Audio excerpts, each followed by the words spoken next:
공부하기 싫어, 공부하기 싫어, 공부하기 싫어, 해야 되는데 공부하기 싫어, 공부하기 싫어, 이거잖아!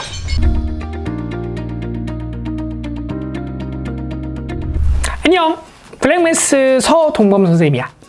우리 이제 중간고사가 얼마 안 남았지? 이 중간고사 이번 어떻게 보면 겨울방학 동안 쭉 공부한 것들을 처음으로 점수화시키는 가장 중요한 시험이잖아. 이 시험을 준비하면서 엄청나게 많이 공부도 했을 거고 많이 긴장도 될 거라고 생각해. 선생님하고 오늘 알아볼 것은 어떻게 하면 이 중간고사를 잘 볼 수 있을까? 지금 이 시점에서 어떻게 하면 중간고사 점수를 확 올릴 수 있을까에 대한 얘기를 하려고 해. 어떻게 보면 너무나도 당연한 얘기일 수도 있지만 이 당연한 것들을 지키기만 해도 너희들의 점수가 분명히 확 오를 거라고 나는 확신한다. 세 가지만 좀 지켜주자. 1번 월, 화, 수, 목, 금 5일만 공부하자. 이게 무슨 얘기냐고? 시험 기간인데 5일만 공부하라는 게 무슨 얘기일까? 이런 얘기를 분명히 할 텐데 5일만 공부하라는 얘기 자체가 단 5일만 공부하고 토, 일을 펑펑 놀라는 얘기는 절대 아니야. 대부분의 학생들이 계획이라는 것을 세우게 되지. 계획을 세우고 왜 계획을 지키지 못하고 실패하는 걸까? 이 실패하는 거에 대해서 정말 많은 사람들이 연구를 했어. 그 이유는 뭐다? 내가 계획을 잘 세우지 못해서. 너무나도 단순한 이유지. 그럼 왜 계획을 잘 세우지 못하느냐? 너무나도 과도한 양을 하려고 하는 거야. 너무나도 욕심이 많은 거지. 시간은 내일 모레가 시험이니까 2주, 3주밖에 안 남았으니까 내가 너무 많은 것들을 해야 된다라고 생각을 하는 거죠. 오늘 해야 될 거 못하고 내일 해야 될 것도 못하고 그 다음날 해야 될 것도 못하지. 그 다음 뭐하지? 포기하지. 이런 케이스들이 반복되지 않니? 그래 놓고 나서 또 다음에 또 생각하겠지. 내가 다시 시작해야 되는데 내가 못했던 거 어떡하지?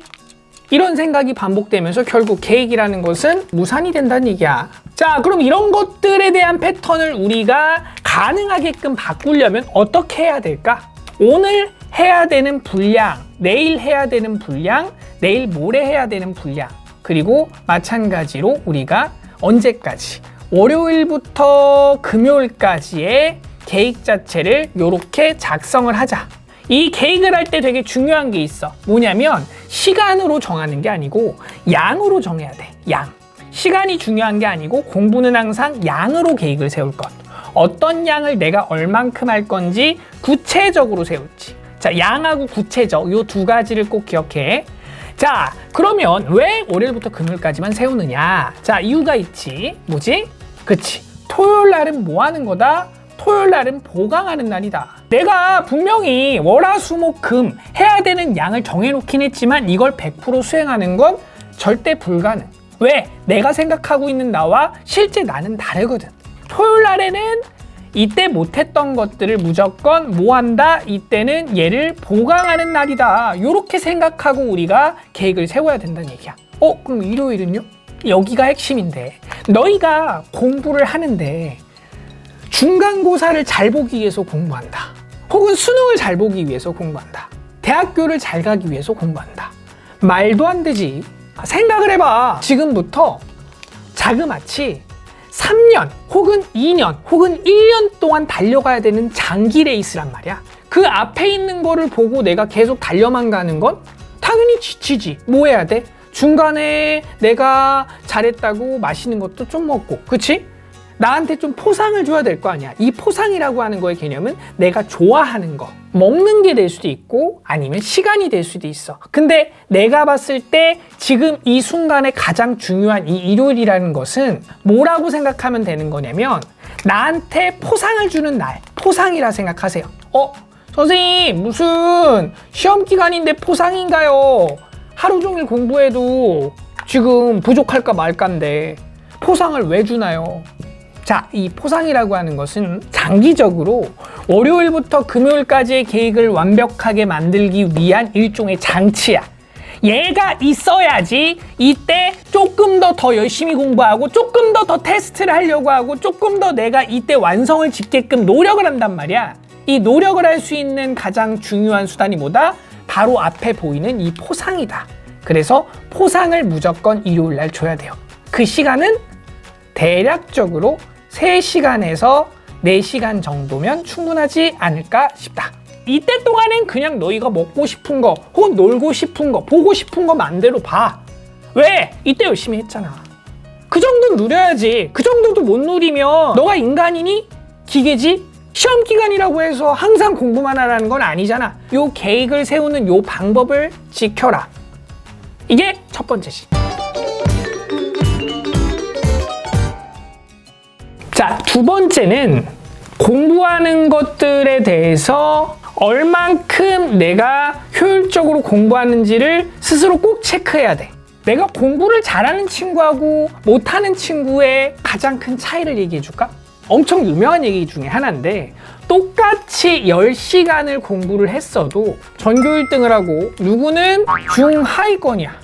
아니 근데 똑같이 10시간을 했는데 왜 누구는 전교 1등하고 왜 누구는 중하위권일까? 아이러니하지 않아? 가장 큰 차이는 뭐냐면 공부라고 하는 거의 밀도야. 얼만큼 조밀한가의 얘기예요. 전교 1등은 공부만 하느냐? 아니야. 놀아. 중하위권은 공부만 하느냐? 아니지. 얘도 놀겠지. 근데 방식이 달라. 전교 1등의 공부 방식 어떠냐고? 공부를 쭉 하다가 놀다가, 공부를 쭉 하다가 놀다가, 공부를 쭉 하다가 놀다가. 자, 요러한 형태의 공부 형태를 띠는 게 전교 1등이다. 근데 중하위권은 어떠냐? 자, 중하위권은 자 이렇게 공부하죠. 자, 공부하기 싫어 해야 되는데, 공부하기 싫어 해야 되는데, 공부하기 싫어 이거잖아. 반대 아니니 정확하게? 공부하기 싫은데 하기는 해. 근데 뭐야? 집중도는 엄청나게 떨어져 있죠. 카톡 오지, 진동 오지, 핸드폰 앞으로 돼 있으면서 반짝반짝거리면서 막 여러 가지 막 요소들, 그렇지? 이어폰 끼고 노래 듣고 이런 아이들이 어떻게 된다는 얘기야? 중하위권이지. 왜? 집중이 안 되거든. 10시간을 공부해도 그만큼 공부 효율이 절대 안 나오거든. 놀아라. 놀 때는. 놀 때 놀아라. 그래서 선생님이 아까 얘기했잖아. 일요일날 놀으라고. 일요일날 놀으라고. 그리고 뭐 해라? 꾸준하게 공부해라. 공부할 땐 꾸준하게 하라고. 꾸준하게. 매일매일 하는 게 그래서 제일 중요해요. 매일 꾸준하게 공부하는 게 제일 중요하다고. 매일 공부하게끔 해주시고 놀 땐 노는 형태로 해주시는 게 가장 중요한 공부 방법 중에 하나입니다. 명심하셔야 돼요. 중간고사를 잘 보는 마지막 세 번째 팁. 자기에 대해서 신뢰해야 돼. 날 믿어야 돼. 나라고 하는 인간이 정말 시험을 무조건 잘 볼 수 있다. 내가 이번에 정말로 수학 점수를 30점 이상 올릴 수 있다. 라고 하는 나의 마인드 세팅이 정말로 중요해. 옛날에 전쟁 시기였는데 어떤 한 육군의 중령이 포로로 잡힌 거야. 무려 10년 동안 감옥에서 갇혀 있었어. 그렇게 하면서 그 사람이 유일하게 낙이 뭐였냐면 상상 속에서 골프 치는 연습을 한 거지. 하루도 빠짐없이 매일매일 골프를 치는 연습을 한 거야. 실제로 10년 뒤에 골프장에 갔는데 그 사람이 정말로 상상했었던 그 성적을 실제로 내고 있다는 걸 발견을 했어. 실제로 연습도 안 했는데 어떻게 그 사람이 골프를 그렇게 잘 치게 되었을까? 심리학적으로 입증된 사실인데, 지금 내가 그린 모양이 뜻하는 게 뭐냐면, 자, 빙하야. 빙산의 일각이란 표현을 쓰죠. 자, 이 위에 나와 있는 요 부분이 누구다? 우리가 보는 빙하입니다. 그럼 이 아래쪽에 나와 있는 요 부분은 뭐지? 그치? 이 아래쪽에 있는 거가 이제 잠겨 있는 부분인데, 일반적으로 잠겨 있는 부분이 90%, 그리고 떠 있는 요 부분이 10% 정도 된다라 그래, 실제 빙하에서. 자, 근데 이것들 자체를 우리가 뭐로 환산할 수 있는 거냐면, 떠 있는 10%다라는 것은 우리가 보이는, 자각하는 영역. 그치? 이걸 우리가 의식의 영역이다라고 얘기를 하고, 그 다음에 90%라는 것을 이제 무자각하는, 우리가 무의식의 영역이라고 얘기를 할 거야. 심리학적으로 실제로 진짜 입증된 얘기야. 왜냐면 너희 생각해봐. 자전거 탈 때 내가 자전거를 10년 동안 안 탄다라고 하더라도 자전거 타는 거가 몸에 배져 있죠? 그리고 뭐야? 갑자기 집에 들어갔더니만 삼겹살 냄새가 나. 뭐해? 침이 고이지. 왜? 무의식의 영역에서 너희한테 먹으라고 신호를 보내는 거란 말이야. 그치? 자, 이런 식으로 우리가 무의식이라고 하는 것은 대단히 중요한 역할을 담당을 합니다. 사람한테 있어서. 자, 그럼 너희가 이 무의식이라고 하는 거를 시험에도 써먹을 수 있느냐? 있지. 근데 안 쓰지, 아무도. 이것만 잘 다룰 수 있어도 사실 공부하는 거와 별개로 점수가 엄청나게 오를 수 있다니까. 무의식의 영역을 자극하기 위해서 나는 뭘 해야 되느냐? 자, 믿으면 돼.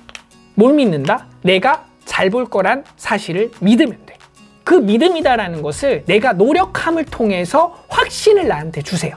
나는 노력했어. 나는 할 수 있고 나는 이만큼 했으니까 이번에 잘 나올 거야 라고 하는 강력한 확신을 나한테 심어주잖아. 그럼 자연스럽게 이 영역 자체가 돌아가게 되면서 너희한테 실질적인 결과를 만들어준다니까. 선생님이 고려대학교에 갈 수 있었던 이유였기도 했고요. 제가 가르쳤던 7점짜리 학생이 77점, 그 다음에 90점, 그리고 1등급이 나왔었던 이러한 엄청난 성장이 나타났었던 이유기도 해요.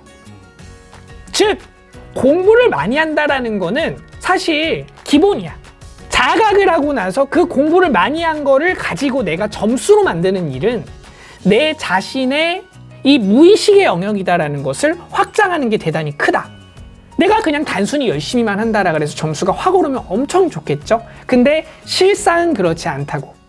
내가 끊임없이 날 믿고 나의 자존감을 만들고 그리고 그것을 점수화될 수 있다는 확신 자체를 내가 강력하게 뭐 해야 돼? 믿어줘야지만 결과적으로 그게 결과로 나타난다는 얘기지. 이렇게 세 가지에 대해서 얘기를 했지. 이 세 가지 꼭 지켜준다라고 한다면 아마 이번 중간고사 점수 대단히 많이 오를 거라고 생각해. 자, 다음 시간에는 선생님이 중간고사 실전에서 점수를 10점 이상 올릴 수 있는 꿀팁에 대해서 가르쳐 주도록 할게. 여기까지 블랙매스TV의 서동범 강사였습니다. 다음에 또 만나!